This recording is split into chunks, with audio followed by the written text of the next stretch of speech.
Hey guys, welcome to another episode of my channel. So today we are going to talk about hostname. And hostname is nothing but piece of string that is going to serve as a network identifier for your device. So with this simple piece of code in front of you, what we are doing? We are including the first Wi-Fi library. We are defining SSID and password, and I am going to fill these fields later on, of course. In void setup, first we are initializing our serial monitor with baud rate of 9600. We are initializing Wi-Fi communication, then we are waiting until Wi-Fi communication is properly established. And then we are printing one empty new line and one connected string. And in our void loop, we are going to print continuously our host name and local IP address, as you can see in here. So I have my host name and IP address that I'm connected with.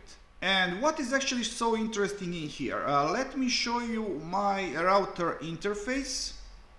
As you can see, in this first field we have host name, and this is our host name of our ESP32 microcontroller.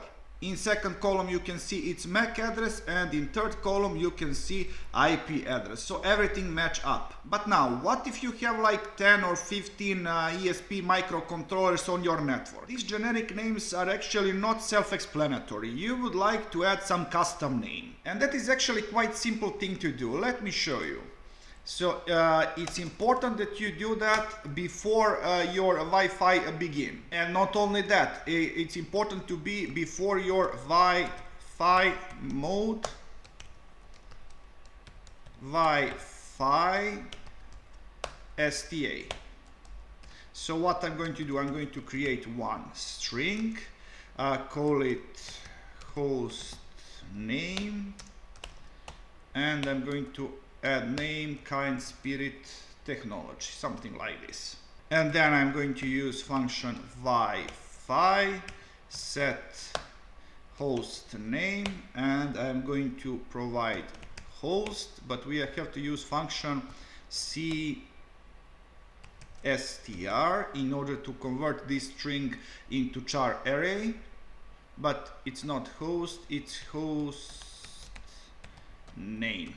All right, not host name, host name. Okay, so now I'm just going to build this code.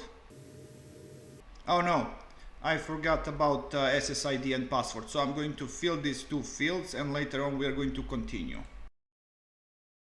Okay, now we are ready to go. So I'm going to build it again, and I'm going to upload it. Alright, so I'm opening my serial monitor and I'm restarting my microcontroller. Alright, our host name is now KST. And let's see what I can find in my router interface. I'm going to refresh this page. Voila, we have KST with IP address of 192.168.0.25.